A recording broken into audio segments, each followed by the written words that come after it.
Hello दोस्तों, मैं सौरभ द्विवेदी आपका अद्भुत करने की यूट्यूब चैनल में हार्दिक स्वागत करता हूं। दोस्तों, हम लोग पॉपुलेशन एंड अर्बनाइजेशन के इश्यूज को लेकर आगे बढ़ रहे हैं और अभी हम लोग अपने नगरीकरण यानी अर्बनाइजेशन के पार्ट को साथ साथ हम लोग वर्ल्ड के अर्बनाइजेशन को भी साथ में लेकर चल रहे हैं। तो आइए हम लोग आगे पॉइंट की तरफ चलते हैं। मैं एक बार बता रहा था कि आपको जो 10 लाखी शहर होते हैं, 10 लाख यानी 1 मिलियन प्लस सिटीज जो होती है उसकी बात हमने की थी और उसमें मैंने बताया था कि उत्तर प्रदेश और केरला में सर्वाधिक मैक्सिमम 7 शहर 10 लाख यानी 1 मिलियन से प्लस है। एक चीज यहां ध्यान रखिएगा, उड़ीसा शामिल नहीं है। ठीक है, उड़ीसा इसमें शामिल नहीं है 10 लाखी शहरों की श्रृंखला में। नेक्स्ट पॉइंट हमारा है, अगर इंटायर पॉपुलेशन की बात की जाए तो इंटायर पॉपुलेशन में जो 1/4 शहरी जो पॉपुलेशन है, 1/4 शहरी पॉपुलेशन जो है, अगर इसमें से इंटायर 1/4 शहरी पॉपुलेशन की इंटायर यहां लिखता हूं इंटायर 1/4 शहरी पॉपुलेशन में सबसे ज्यादा मैक्सिमम महाराष्ट्र और यूपी में है। ठीक है, 1/4 केवल महाराष्ट्र और यूपी में ही पाए जाते हैं। ठीक, ये ध्यान रखिएगा, 1/4 शहरी पॉपुलेशन महाराष्ट्र और यूपी में ही, 2 राज्यों में ही पाई जाती है। बात करते हैं नेक्स्ट, मैक्सिमम नगरीकृत जनसंख्या वाले राज्य या यूनियन टेरिटरी। ठीक, तो पहला जो हमारा आता है महाराष्ट्र का नंबर। ठीक, दूसरा यूपी का नंबर, तीसरा तमिलनाडु, चौथा वेस्ट बंगाल। ये 4 सबसे ज्यादा जनसंख्या शहरी जनसंख्या वाले राज्य हैं। सबसे पहला Maharashtra, number 2 UP, 3rd Tamil Nadu और 4th वेस्ट बंगाल। ये कई बार पूछा जाता है। ठीक है, अब हम इसमें नेक्स्ट आता है मैक्सिमम नगरीकृत स्टेट परसेंटेज में। तो परसेंटेज में गोवा 62.2%, सर्वाधिक जो नगरीकृत परसेंटेज के हिसाब से जो राज्य है वो है गोवा। यहां पॉपुलेशन संख्या में थी, ये संख्या में हमने देखा था और ये परसेंटेज में ये देखिए। ठीक है, नेक्स्ट पॉइंट हमारा है, इसी को हम और एलोबरेट कर लेते हैं। चलिए इसी को हम लोग थोड़ा सा और एलोबरेट करते हैं और जानते हैं, इसी को एलोबरेट करते हैं। पहले स्थान पर इसे मैंने लिखा गोवा 62.2%। दूसरे स्थान पर कौन है? दूसरे स्थान पर है मिजोरम। ठीक, ये कितना है? 52.1%। नेक्स्ट तमिलनाडु यहां पर कितना है?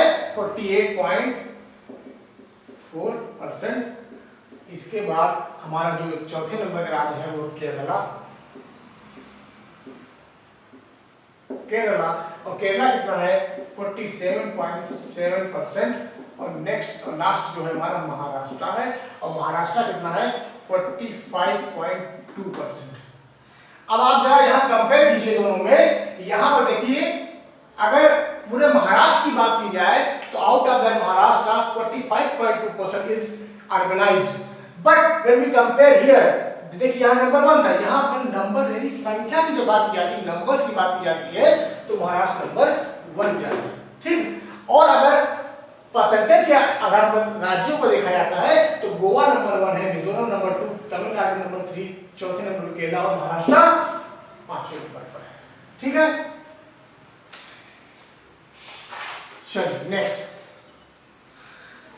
सबसे कम, एक और याद रखिए यहां पर, सबसे अधिक तो देख लिया, सबसे कम नगरीकृत राज्य, सबसे कम, सबसे जहां पर मिनिमम है वो कौन सा राज्य है? सिक्किम है।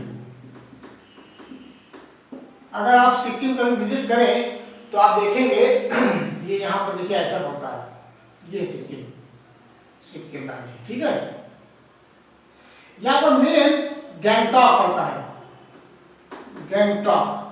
ठीक है, इसकी राजधानी जो होती है गैंगटॉक, वहीं पर वही जो अर्बनाइज है। अदरवाइज वो चूंकि हिली पूरा स्टेट है तो वहां पर ज्यादातर आपको रूरल एरियाज ही देखने को मिलते हैं। बड़ा ही खूबसूरत राज्य है। इसको यहाँ पर 1000 कहते हैं ना, सहस्त्र झरनों वाला भी राज्य कहा जाता है। ठीक है, नेक्स्ट। अगर यही बात की जाए जो ग्रामीण जनसंख्या, हम लोग बात कर चुके हैं वहीं पर, ग्रामीण जनसंख्या की बात करें अगर तो सबसे ज्यादा आप जानते ही हैं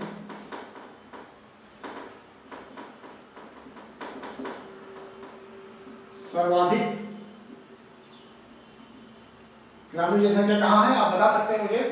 हिमाचल प्रदेश में। ठीक है, मोर देन 90% आपका हिमाचल प्रदेश में ग्रामीण है।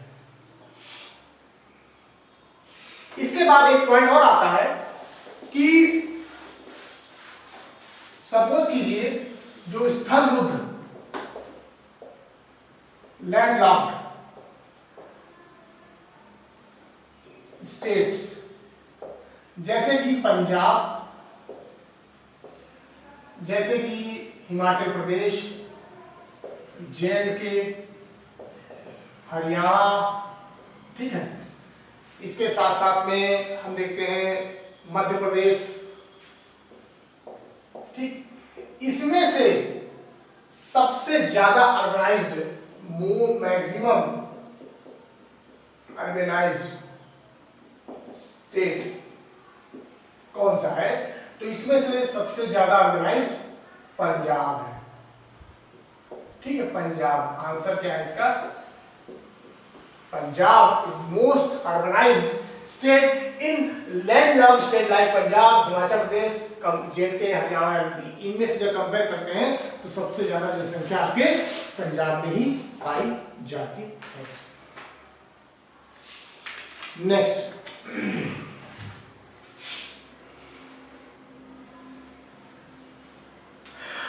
नगरीकरण की दृष्टि से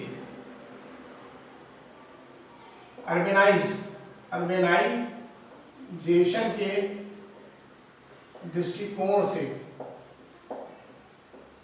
ठीक, भारत जो है किस कैटेगरी में आता है?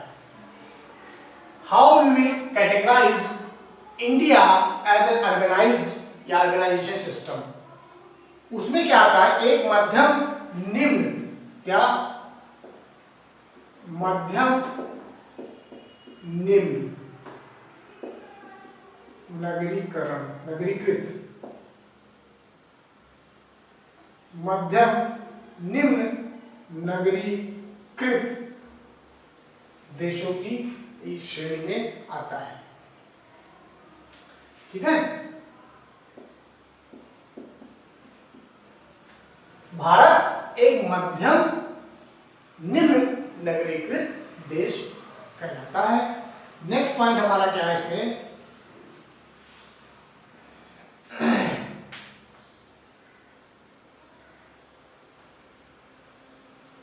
टोटल नगरीकृत 10 लाखी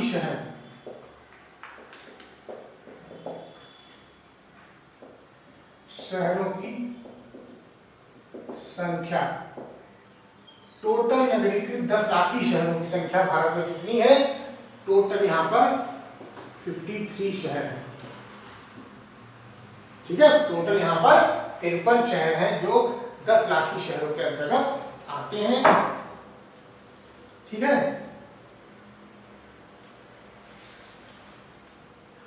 इस 10 लाख की शहरों में अंतिम स्थान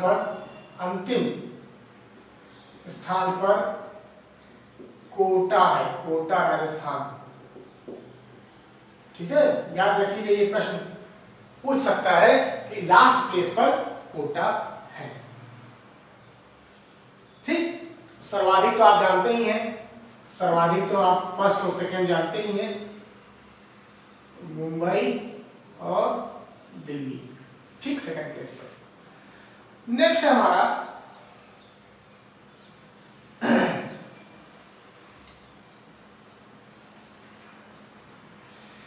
जो नगरीय अवस्थापन होता है। चलिए एक बात और कर लेते हैं, लघु नगरों को शामिल इसमें किया जाता है। कैसे किया जाता है? जो लघु नगर होते हैं हमारे,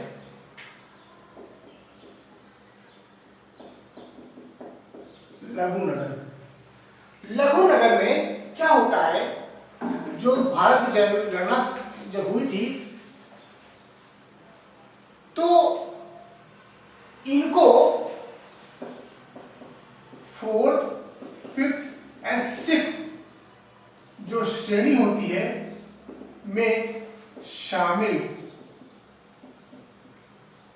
किया जाता है।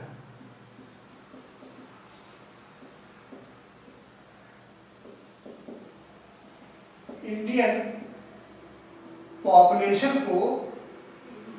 में जो लघु नगर होते हैं, जो शॉर्ट सिटीज कहलाती हैं, उनको क्या किया गया है, 4th, 5th और 6th जो श्रेणी होती है से उसमें इनको शामिल किया जाता है।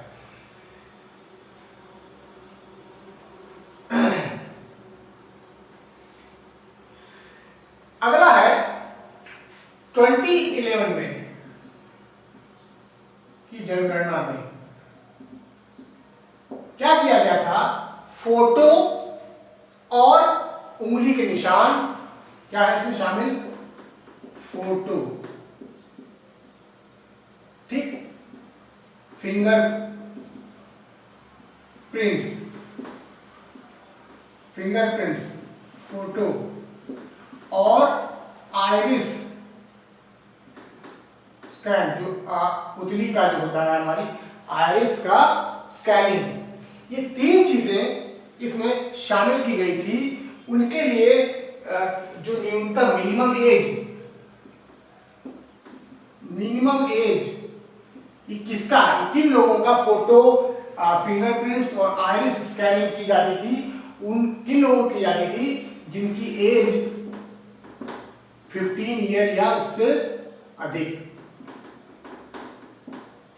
ठीक है, 15 ईयर या उससे अधिक लोगों की फोटो, फिंगरप्रिंट्स और आंखों के जो आइरिस है उसका स्कैनिंग की जाती थी। ठीक है, इसलिए अधिक होनी चाहिए। तो न्यूनतम जो आयु कहा जाता है हम लोग,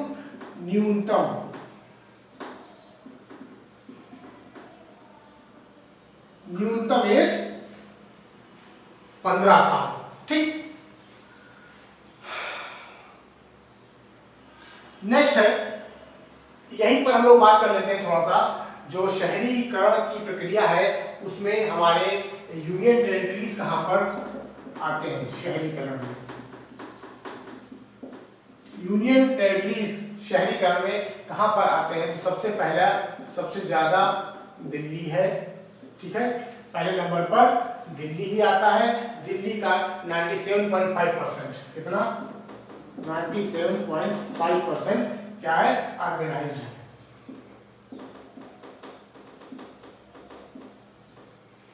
नेक्स्ट जो हमारा है चंडीगढ़।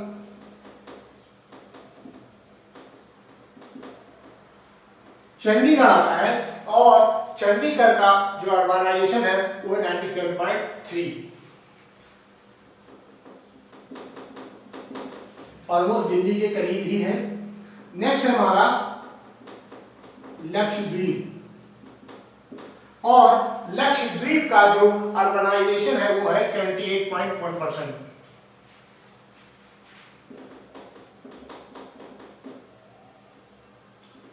नेक्स्ट है दमन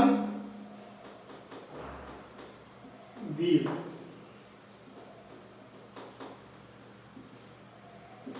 दमन दीव जो हमारा यूनियन टेरिटरी है वो कितना है 75.2%। ये हमारे यूनियन टेरिटरीज केंद्र शासित राज्य हैं जिनके यहाँ शहरीकरण इस प्रकार से है। ठीक है, दिल्ली का 97.5, चंडीगढ़ का 97.3, लक्षद्वीप का 78.1 और दमन दीव का 75.2।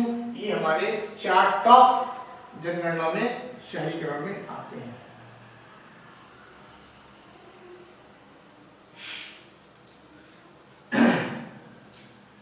ठीक है, एक प्रश्न और पूछा गया था या पूछा जा सकता है कि अगर लक्षद्वीप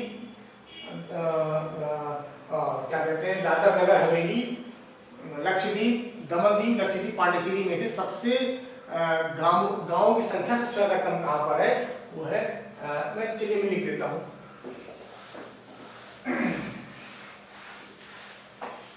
चलिए मैं लिख देता हूं यहां पर दादर नगर हवेली,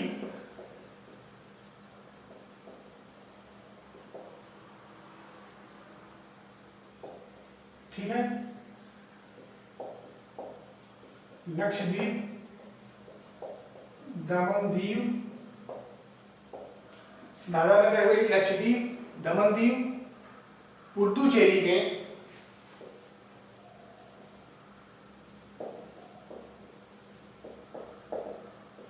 में से सबसे कम ग्रामीण जो गांवों की संख्या है, ग्रामों की संख्या दमन दीव में है।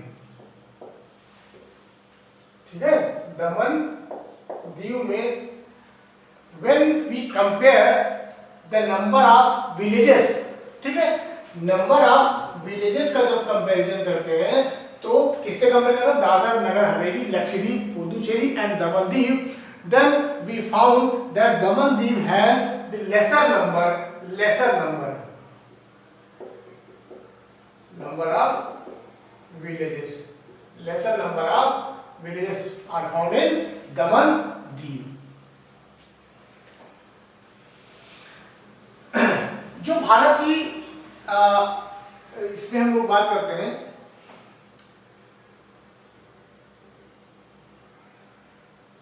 नगरीय गलियारा क्या होता है?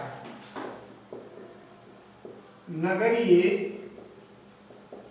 गलियारा, नगरीय गलियारा अर्बन स्टेट जो है एक हमारा जो गलियारा के रूप में देखा जाता है वो किसे कहते हैं? जब हम लोग नगरीय क्रियाकलाप जो होती है में विस्तार देते हैं। ठीक है, नगरीय क्रियाकलाप में विस्तार देने के लिए क्या होता है, ये जो अर्बन एक गलियारा जो सिस्टम बनाया जाता है, स्टेज बनाया जाता है, वो इसी को कहते हैं।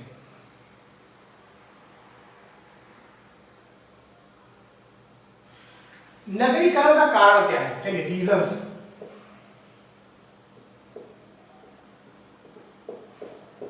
फॉर अर्बनाइजेशन,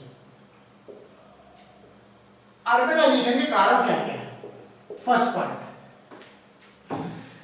पॉइंट क्या है? एक तो रूरल अर्बन डिफरेंस या इम्बैलेंस, असंतुलन। ठीक है, रूरल अर्बन असंतुलन जो पाया जाता है उसकी वजह से दूसरा क्या है, रूरल एरियाज में लैक ऑफ एम्प्लॉयबिलिटी। ठीक है। थर्ड क्या है, जो एग्रीकल्चर लैंड होता है, एग्रीकल्चर लैंड का ना बढ़ने वाला नेचर। भाई एग्रीकल्चर लैंड तो बढ़ेगी नहीं, क्यों? क्योंकि एक परिवार में जो 4 भाई हो गए और उन 4 भाई के 4 बेटे हो गए तो 16 इस तरीके से हो गए। तो सपोज कीजिए किसी के पास अगर 16 बीघे की जमीन थी तो पहले 4 में डिवाइड हुआ तो 4 बीघे एक को मिले। जब उनके 4 हो गए तो हर बच्चे को 1 बीघा मिला। तो इससे क्या हो गया, और उनके जो 4 बच्चे और हो गए, सोचिए 1 बीघे को डिवाइड बाई 4 कर दीजिए, उतना लैंड एक बच्चे को उसके पर पौधे को मिलता है। तो जमीनें तो बढ़ी नहीं, और क्या हो गया, उसकी जगह पर जमीनें घटती या श्रिंक होती जा रही है। तो ये सबसे बड़ा कारण होता है नगर की तरफ खींचने के लिए। और एक मैग्नेटिक इफेक्ट होता है,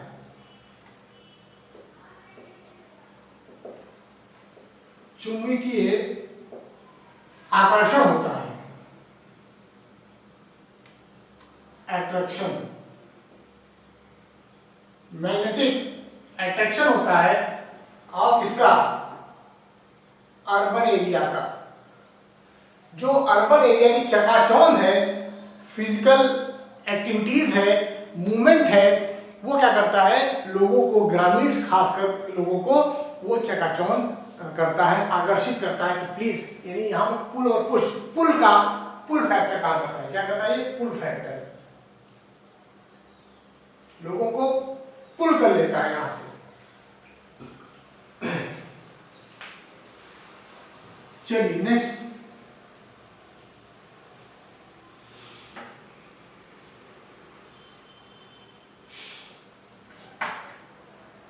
इसी में और 2-3 पॉइंट हम ऐड कर लेते हैं, यहीं पर हम ऐड कर लेते हैं।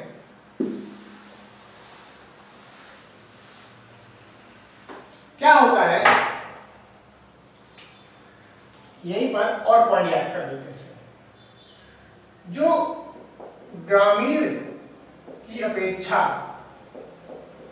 जो नगरीय क्षेत्र होते हैं, क्षेत्रों में क्या होता है कि जो प्रवास की दर ऊंची होती है, प्रवास की दर ऊंची होती है, लिविंग जो स्ट्रक्चर है या स्ट्रेचर है वो हाई होती है। इसके साथ साथ में क्या होता है, औद्योगिकरण की दर भी ऊंची होती है।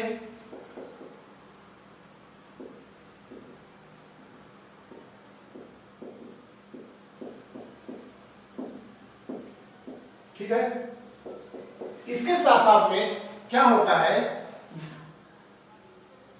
ग्रामीण से नगरीय क्षेत्रों में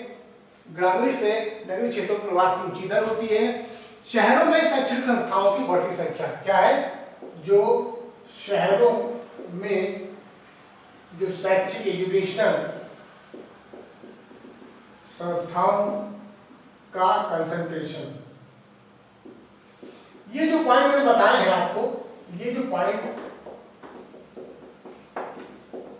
ये बताए हैं जो, वो क्या करते हैं, अर्बनाइजेशन के इफेक्ट है। ठीक है, अर्बनाइजेशन के इफेक्ट होते हैं। क्या होता है भाई, ग्रामीण क्षेत्रों की अपेक्षा नगरीय क्षेत्रों की प्रवास जो रहने का खर्चा है वो ज्यादा हो जाता है। इसके साथ साथ में क्या होता है, इंडस्ट्रियलाइजेशन की दर ऊंची होती है, इससे भी प्रवास बढ़ जाता है। शहरों में शैक्षिक कंसंट्रेशन होते हैं, एजुकेशनल सेंटर्स होते हैं, इससे भी क्या होता है, इनकी रेट बढ़ जाती है।